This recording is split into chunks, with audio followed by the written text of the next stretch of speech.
Ada mai havia vist un avió, però amb molta imaginació somiava amb aparells que volaven en totes direccions.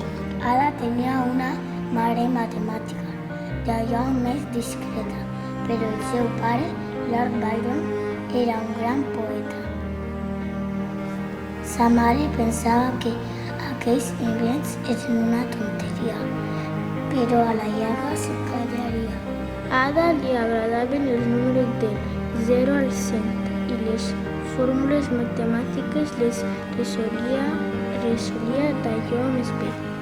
Va patir una parella de malalties amb efectes estranys i al llit va quedar estudiant quan 3 anys.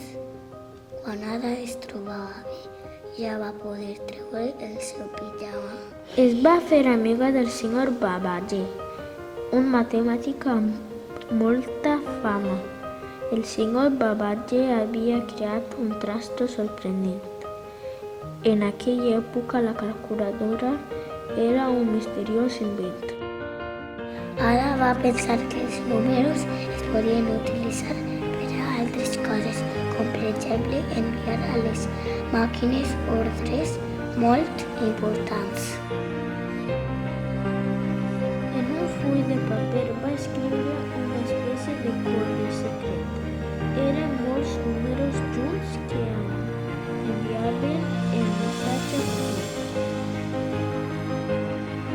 I gràcies que Ada va ser una xiqueta molt somiadora, es va convertir en